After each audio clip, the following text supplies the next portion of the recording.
Damos la bienvenida en esta mañana al abogado Pedro Donoso Müller, abogado quiteño, licenciado en Ciencias Políticas, un gran lector de las situaciones que ocurren en el país, especialmente en lo referente a la comunicación política. Gracias por la entrevista, Pedro.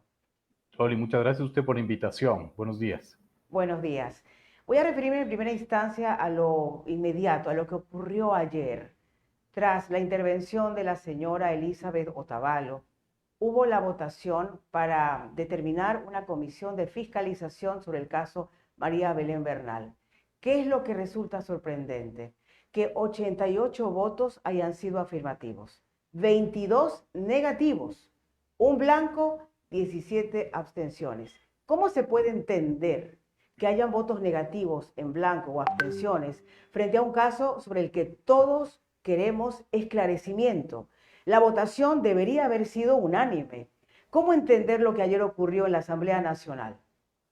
Bueno, digamos, a mí no me sorprende porque de una u otra manera el bloque del oficialismo a lo que se opuso, ¿no es cierto?, es a ser fiscalizados, digamos, ¿no? Es decir, ellos naturalmente, digamos, si entendemos la lógica de la dinámica política, iban a defender a sus autoridades. De una u otra manera va a ser difícil sostenerlo en la esfera pública inmediata y mediática, ¿no es cierto? El tema de votar no en un tema tan complejo como usted muy bien lo afirma. Pero creo que no empieza ni termina ahí. Sí creo que hay que, digamos, señalar a la legislatura como una falta de sensibilidad, es decir, Claro. que la madre de la víctima, ¿no es cierto?, que la madre de una víctima de feminicidio, además en las circunstancias en las que se ha dado, tenga que repetir su testimonio 2 o 3 veces, es absolutamente revictimizante, ¿no es cierto? Y eso sí creo que debería ser señalado por toda la opinión pública. Correcto, bueno, es la segunda opinión que encuentro al respecto. Se habló ayer de la revictimización de la señora Elizabeth Otavalo, pero también desde otra perspectiva podría ser que también eso ancla el tema de la importancia de la conciencia social y la búsqueda de la verdad sobre este tema. Vea, conversábamos ayer con el doctor Ramiro Aguilar Torres y coincidimos en algo. Es muy probable que si Elizabeth Otavalo no hubiese sido activista, esto hubiera quedado en nada. Posiblemente más allá de estatus económico, que es posiblemente Elizabeth como María Belén sean clase media. El asunto es que ellas estaban involucradas en temas de derechos humanos, defensa de derechos humanos. Posiblemente eso coadyuvó a que le ocurre esto a una activista. ¿Cómo no va a enardecerse? ¿Cómo no va a activarse plenamente frente a lo que ocurrió en su familia? No, totalmente de acuerdo, digamos, es decir, mi señalamiento no es a la madre, mi señalamiento es a la institucionalidad que le obliga a repetir su historia 2 o 3 veces. Es decir, es que Claro. lo uno no es contrario a lo otro, ¿no es cierto? Y es muy importante lo que usted plantea. Volvamos a las cifras, digamos, más allá de que sea una opinión, hay que hacer mucho análisis en un país en donde la opinión se disfraza de análisis. Hay que hacer análisis con cifras, ¿no es cierto? Del Correcto. 2014 al 2022, las cifras, digamos, de feminicidios nos dicen que han muerto 1.510 mujeres en manos de la violencia machista, ¿no es cierto? Dejando 768 niños, niñas y adolescentes huérfanos y solo el 30% tiene sentencia, digamos, condenatoria. Ese es el contexto en el que se da este feminicidio, que además Terrible. provoca finalmente un estallido también en la lógica y la dinámica política, que creo que eso es lo que hay que poner, digamos, en contexto, más allá, evidentemente, de las discusiones que se quedan en redes sociales, ¿no es cierto?, de el activismo de la madre, la víctima o no, que a mí me parece secundario. Creo que es supremamente Claro. importante hablar de la problemática social, ¿no es cierto?, de la violencia machista como una problemática que hay que resolver y en donde vemos que no hay un gobierno que establezca políticas públicas claras. Vea, ayer se planteó por parte del presidente de la República una reforma, un paquete económico para fortalecer la lucha contra la violencia de género. Sin embargo, una opinión muy clara por parte suya, Pedro, fue la siguiente, que en ocasiones hay que, más bien en la política pública, hay que hablar con hechos. En lugar de ver a un presidente Lazo hablando en futuro, nos comprometeremos, analizaremos, haremos, trabajaremos. Debimos haberlo ayer visto firmando el decreto, como usted mencionaba, pero parece ser que esa es la comparsa que maneja el gobierno. No sabemos ya cómo entender el hecho de que se nos hable, o en pasado cuando se trata de culpar a gobiernos anteriores, o se habla en futuro de lo que se va a realizar, pero en el presente no hay ningún impacto positivo en la sociedad. ¿Cómo puede cambiar aquello para que dejen de haber víctimas directas y víctimas colaterales de la inacción gubernamental? A ver, digamos, mi experticia es, ¿no es cierto?, el análisis de contexto político y el análisis de comunicación política dentro de procesos críticos, de procesos de crisis, ¿no es cierto? Y hay un mandamiento interesante en la metodología que nosotros utilizamos. Cuando tú te enfrentas finalmente a crisis, te enfrentas a dos procesos. Un proceso que tienes que enfrentar mitos y un proceso en que tienes que enfrentar aforismos. Los mitos, ¿no es cierto?, son, digamos, verdades narrativas y los aforismos son ya verdades instaladas. Tú a los aforismos los desmontas no con discursos, sino con acciones. Y ese creo que ha sido el gran déficit del gobierno, el tener que enfrentar crisis sin entender que ya son aforismos instalados. ¿Qué quiero decir con esto? Que de una u otra manera el gobierno de Lasso, ¿no es cierto?, ha sido percibido por cierto sector de la población como un gobierno solo de hombres, como un gobierno, digamos, menos apegado, por ejemplo, a las luchas feministas, etcétera. Y claro, un aforismo interesante hubiera sido el cómo yo resuelvo este tipo de problemas con el detonante finalmente de la trágica muerte y trágico feminicidio de la abogada Bernal, ¿cómo lo resuelvo con acciones? ¿No es cierto? Eso era lo interesante a poner en escena. Es decir, todo el mundo anunció que el gobierno anunció, valga la redundancia, unas acciones, unos paquetes de acciones. Yo hasta ahorita no puedo identificar cuáles son esos paquetes de acciones, porque el gobierno me habló en futuro, me habló con mensajes de espera, no con mensajes presentes. Y la necesidad es presente. Las cifras son, digamos, alarmantes en el presente, no en el futuro. Yo no puedo esperar que el presidente analice, ¿no es cierto?, el cómo hacer un pacto fiscal, por ejemplo, analice el presupuesto, cuando vemos, por ejemplo, en cifras del Observatorio del Gasto Público, que la Secretaría de Derechos Humanos ha ejecutado menos del 23% de su presupuesto. Entonces, y de hecho, vea Pedro, ni siquiera escuchamos, no sé si usted se acuerda a quién es la secretaria de Derechos Humanos, no la escuchamos, debería ser la vocera del gobierno, no escucharlo a José Lasso siquiera. José Lasso, que es el secretario de Comunicación. No deberíamos escucharlo a él, mucho menos saber que envía misivas a periodistas en tono amenazante. Deberíamos poder escuchar directamente a la vocera de Derechos Humanos, que además creo que es mujer, hablando directamente sobre un tema que nos compete a todos y a todas. Debo recordar a la audiencia de Gloria Visión TV que Pedro Donoso Müller es además director de ICARE, Inteligencia Comunicacional, y es importante destacarlo porque él habla de la imagen del gobierno y ustedes son gestores de reputación. Si ustedes tuvieran que trabajar con la madeja que es hoy en día inentendible lo que está pasando en Carondelet, que ni siquiera sabemos realmente si hubo un plan. Posiblemente el plan fue llegar, pero una vez acceder al poder, se acabó el plan. Parece que el único punto a favor era la vacunación. Pero como usted bien menciona, en la política pública los temas no pueden ser secuenciales a tratar, deben ser ramificados uno tras de otro. De hecho, y simultáneamente, no se puede decir atiendo hoy la salud, después hoy la educación, mañana la educación, tercero otro tema. Todo se atiende al mismo tiempo, de forma ramificada. ¿Cómo harían ustedes? Que se denominan ICARE, ¿verdad? Es la pronunciación, ICARE, Inteligencia Comunicacional. ¿Cómo harían para salvar este barco a la deriva? A ver, digamos, es como compleja la pregunta. Yo siempre rehuyo la pregunta de si usted trabajaría, si usted fuera asesor, ¿qué recomendaría? Es difícil, ¿no? Digamos, sin embargo, yo, dentro de los análisis que nosotros hemos hecho en este año y medio de gobierno, creo que el gran problema que tiene el Ejecutivo es su falta de identidad, ¿no? Es decir, esto puede sonar muy conceptual, muy alejado de la realidad, pero es muy importante. Por el momento que tú no tienes una clara identidad, no puedes construir esa hoja de ruta hacia dónde vas. ¿Qué quiero decir con esto? Uno esperaba finalmente que el gobierno de Lasso, de acuerdo a su filosofía, a su perfil, sea un gobierno de corte tecnocrático liberal, ¿no es cierto? Es decir, un gobierno que cumpla finalmente su filosofía de quizás reducir el Estado, que eso es lo que había anunciado, ¿no es cierto? Reducir impuestos, por ejemplo. Claro. Pero hemos visto que de una u otra manera ha hecho lo contrario. Uno de los primeros decretos ejecutivos que firmó Guillermo Lasso cuando llegó a Carondelet fue, por ejemplo, borrar a 1.7 millones de personas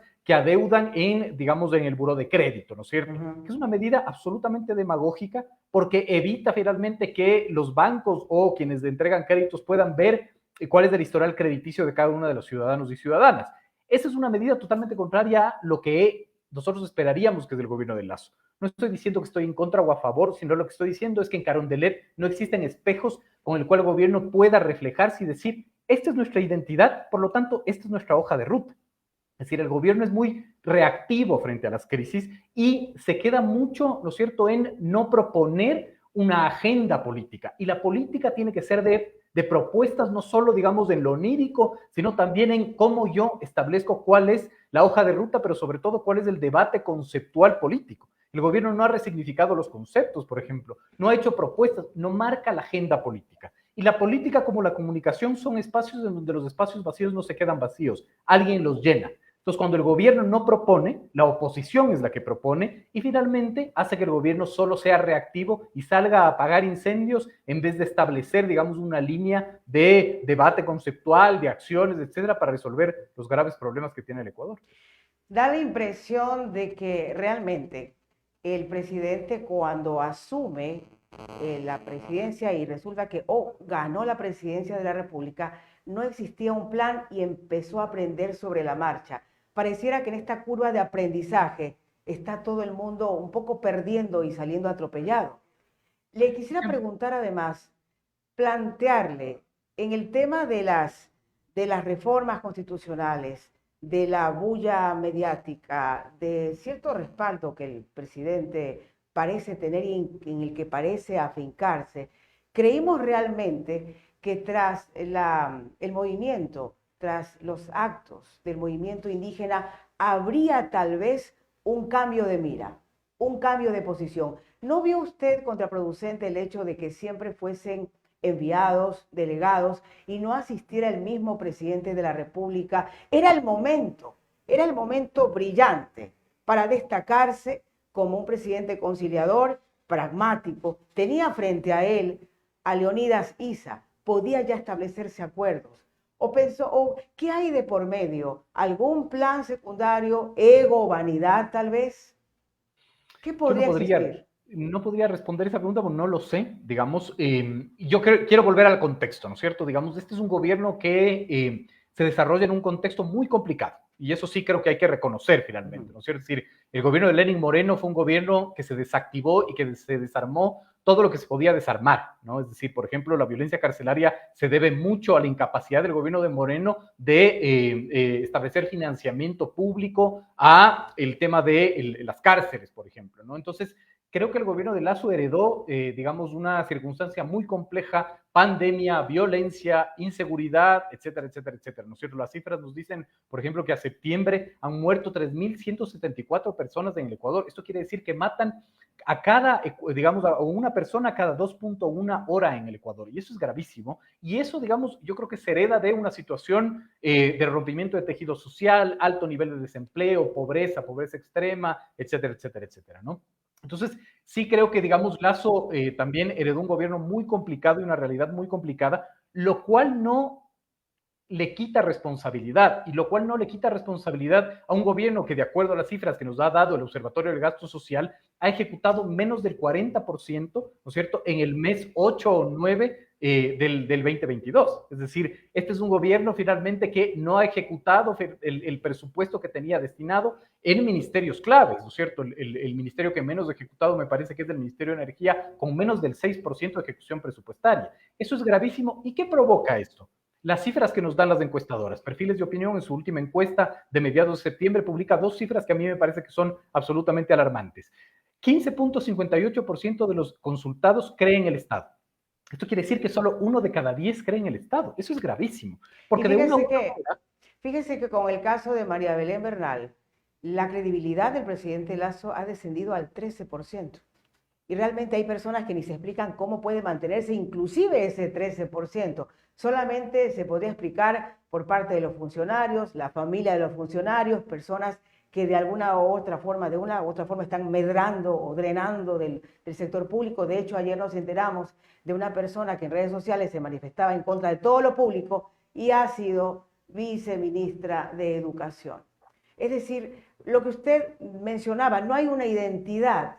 ¿Se puede indicar cuán conveniente es vivir una realpolitik, que he escuchado que usted lo menciona, eso de hacer lo que me conviene por encima del bienestar público? Ayer el expresidente Correa mencionaba que había recibido llamadas directamente del presidente para llegar a acuerdos, esto 2 meses antes. Fíjese usted, cuando realmente hay soldados al frente, luchando tal vez y combatiendo por su rey, hay un rey que está tratando de obtener acuerdos por debajo de la mesa, muy al margen de lo que piensa la tropa. Esto mencionando a las personas que tanto defienden, los que quedan que defienden al presidente Lazo. A ver, varias cosas ahí, ¿no es cierto? Si algo nos enseñó el gobierno de Moreno es que la popularidad, más bien la impopularidad o un gobierno desprestigiado con muy bajas niveles de aceptación o de valoración positiva, no basta para que se caiga el gobierno. Es decir, Lenín Moreno terminó su mandato con menos del 10% de aceptación. Así es. Por lo tanto, es una ficción, digamos, ¿no es cierto? En esta democracia tan débil, tan debilitada que somos, ¿no es cierto? La valoración pública de un presidente no marca el que él se mantenga en el poder o no. Hay otros factores, digamos, ¿verdad? Por eso a mí no me gusta tanto utilizar la cifra de aceptación o de valoración de un presidente como la cifra más importante. A mí me sirven dos cifras cuando hago lecturas de contexto. La primera, la que yo le decía, la confianza en el Estado, y que es grave finalmente por dos temas. Primero, porque si yo no confío en el Estado, ¿verdad? Creo que el Estado no me va a ayudar a resolver mis necesidades básicas y yo tengo que resolver mis necesidades básicas. Por lo tanto, si tengo que dar de comer a mis hijos y no tengo trabajo, pues salgo a robar. Es decir, eso es, digamos, un efecto absolutamente natural.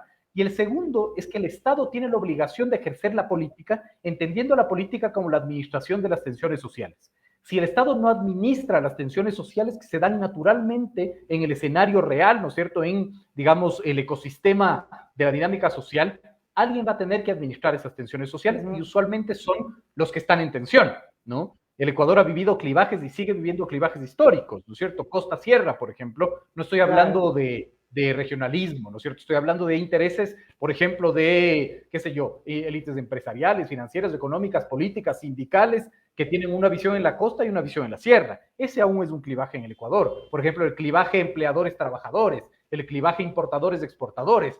Esas son tensiones sociales que existen y es el Estado el que debería administrarlas. Pero si es que los colectivos no confían en el Estado, es difícil que le des, digamos, esa posibilidad, ¿no? Y la segunda es el alto pesimismo. Yo siempre soy un culto lector del estado de ánimo de la población, porque cuando 9 de cada 10, de acuerdo a la última encuesta de perfiles de opinión de mediados de septiembre, está pesimista, ¿no es cierto?, del presente, es que hay una población con poco margen de maniobra de aceptar cambios, por ejemplo, ¿no? O de proponer cambios o de movilizarse. Sí. Y eso es grave. Entonces, el estado de ánimo más la confianza finalmente en el Estado, más una cifra que daba la POP, que es del Latinobarómetro, hace unos 2 o 3 meses, que decía que el Ecuador está en el grupo de países que menos confianza interpersonal existe. 5 de cada 10 encuestados en esa encuesta confían en el otro. Tienes, digamos, una ecuación muy peligrosa, ¿no? Y fíjese que ahora que usted menciona números, y usted es conocedor de eso porque es una persona muy exacta y con datos e información, desde el 2010 no hemos tenido censo en Ecuador. Entonces, ¿cómo un gobierno puede maniobrar? ¿Cómo puede decidir si no conoce, primero, exactamente las necesidades de la población, correspondiendo a los clivajes que también usted menciona, de acuerdo a las regiones, a las ciudades, por edades, por grupos etarios? Realmente no hay como, para usted poder empezar a maniobrar, a decidir, debe tener la información exacta de a quién va a atender y lo que cada uno necesita. Absolutamente de acuerdo. Ya en esta parte en que estos últimos minutos concluimos, Pedro, preguntarle qué hacer en este momento. Algunos analistas determinan que, bueno, la consulta, una pérdida de tiempo, la muerte cruzada, posiblemente una solución. ¿Cómo salir de este problema que tenemos donde no entendemos si realmente el entorno del presidente Lazo está consciente de lo que es ser Estado, de lo que es el Estado y de lo que es ser gobierno? Porque a nuestro modo de entender, el gobierno está contenido dentro del Estado, tiene que administrar. Justamente el gobierno está para administrar, se le encarga administrar el Estado. Y estamos viendo que se está ocurriendo de todo menos atención a la salud, a la educación, a la seguridad, y estamos realmente atendiendo hogueras. Ahora tenemos una hoguera bárbara como la del asesinato de María Belén Bernal. Y al margen de ello, tantos inconvenientes que atender.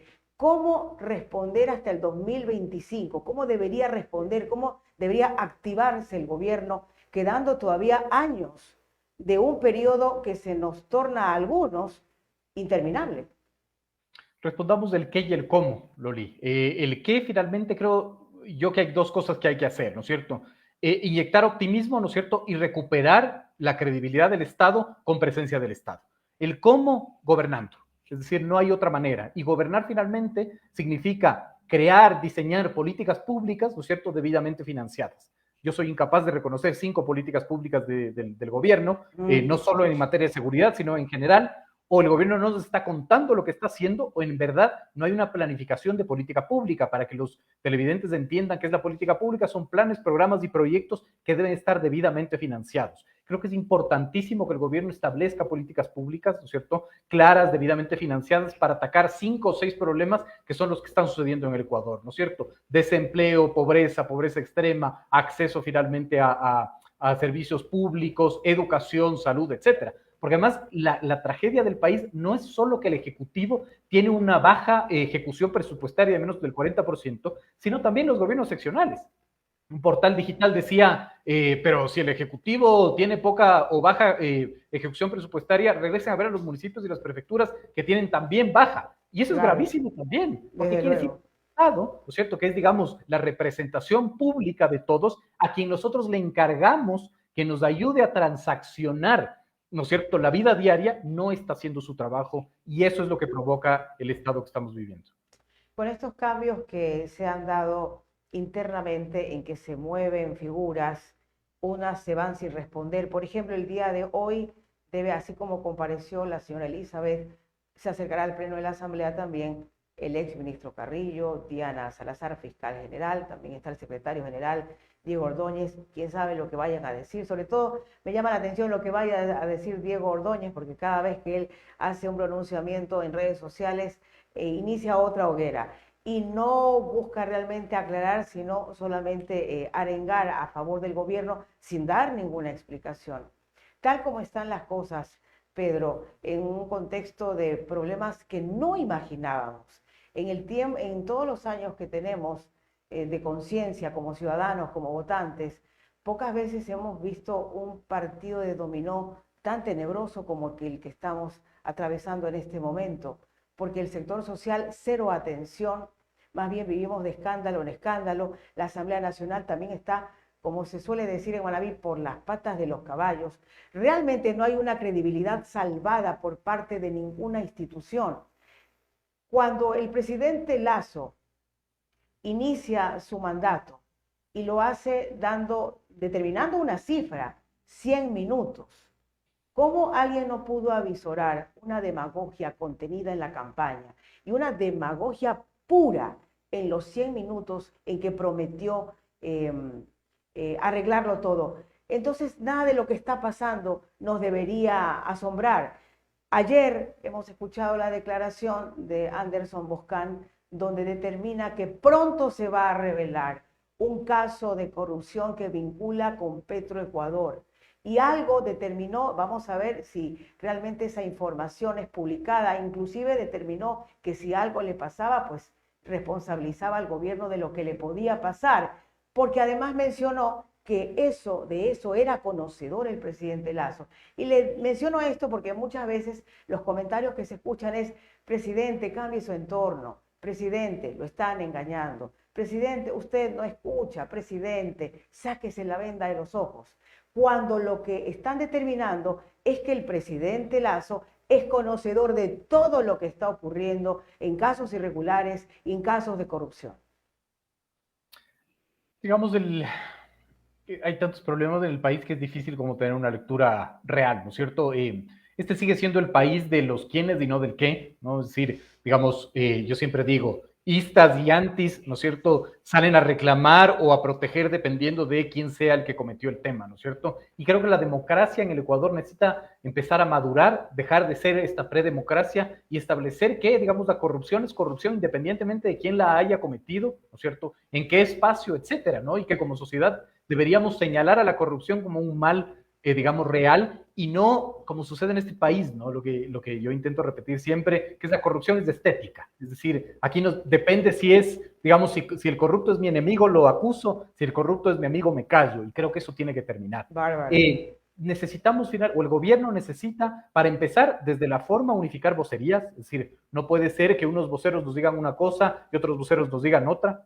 Ahí viene la falta de identidad. Y necesita un plan y una hoja de ruta. Necesitamos políticas públicas que nos digan cómo se va a resolver, digamos, los problemas del país sin, digamos, establecer estos problemas como secuencia, como usted muy bien lo señalaba, ¿no es cierto? Es decir, a veces siento que el gobierno cree que gobernar es secuencial digamos, la gobernanza es intentar establecer políticas públicas que eviten que yo tenga que salir corriendo a apagar incendios, ¿no? Creo que eso es como fundamental y eso solo se resuelve con planes, programas y proyectos, pero sobre todo con financiamiento. Si no hay financiamiento público para resolver los problemas de los ciudadanos y ciudadanas en este país, no vamos a poder recomponer el tejido social que está absolutamente quebrado.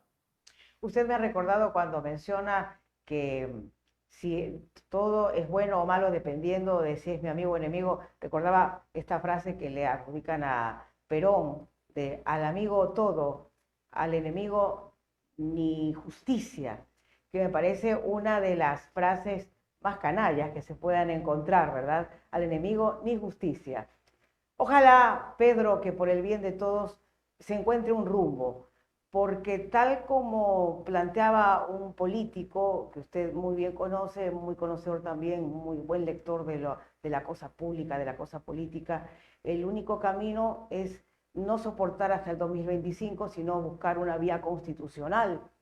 Se está mucho pendiente de lo que haga el sector indígena, posiblemente está tan desgastado y lo han logrado descalificar tanto, pese a que algunos de los reclamos tenían mucho sentido.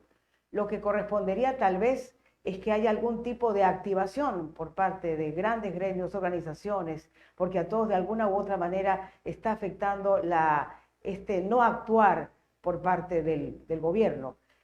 ¿Usted vería alguna vía constitucional para buscar un mecanismo de salida y, por ejemplo, que Borrero asumiera la presidencia? ¿O continuamos como está y esperemos que el presidente Lasso se componga? Digamos, yo creo que continuar como estamos no es una salida y tampoco creo, ¿no es cierto?, que hoy por hoy una salida del gobierno beneficia a nadie. Sí, yo creo que el gobierno tiene que rectificar, el gobierno tiene que escuchar, el gobierno tiene que entender. Creo que lo puede hacer. Una de las mayores decepciones que yo tengo desde lo teórico y conceptual, ¿no? Desde lo personal, es que yo esperaba que este gobierno, además, uno de los pocos movimientos que su movimiento creo tenía un centro de pensamiento, un think tank con profesionales valiosos. Yo creí que de una u otra manera, ¿no es cierto?, ese apoyo iba a coadyuvar a tener claridad en la propuesta de políticas públicas. Es una gran decepción, digamos, y también, digamos, me asombra mucho que un gobierno con esa capacidad de tener un centro de pensamiento, un think tank como es Ecuador Libre, que podemos acordar, estar de acuerdo o en desacuerdo, no importa, pero venían, ¿no es cierto?, con una lógica de preparación.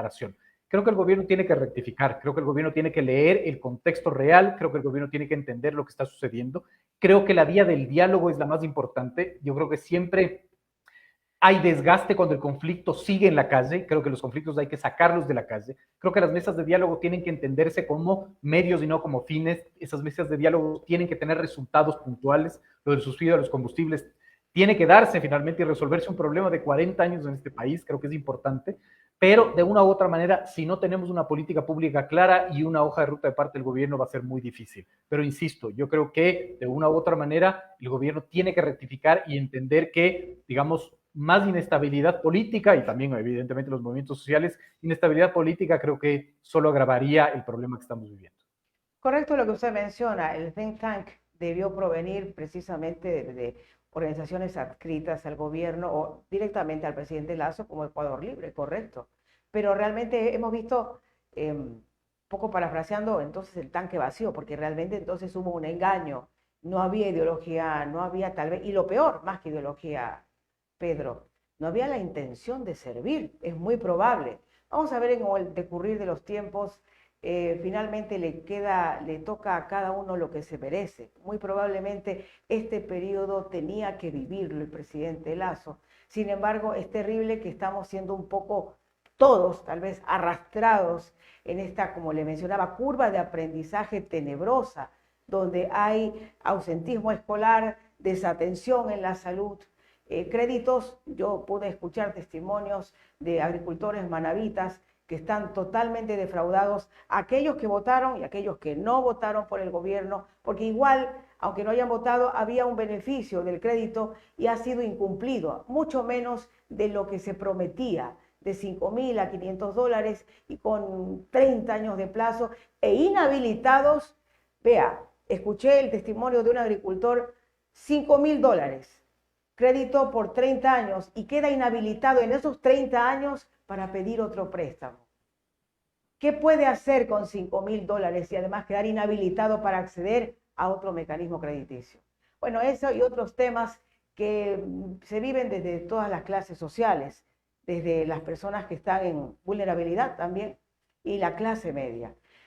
Hemos conversado con el abogado Pedro Donoso Müller. Siempre un gusto conversar con usted, Pedro. Es un hombre que ilustra y yo le he comentado que siempre hay una palabra nueva que encuentro cada vez que lo escucho. Un Muy generosas sus abrazo, palabras, Loli. un Muchas gracias. abrazo hasta Quito, donde usted trabaja, vive y realmente es un aporte dentro del escenario político, aclarando ideas, conceptos para la ciudadanía. Gracias a usted por habernos acompañado. Generosas sus palabras. Un abrazo.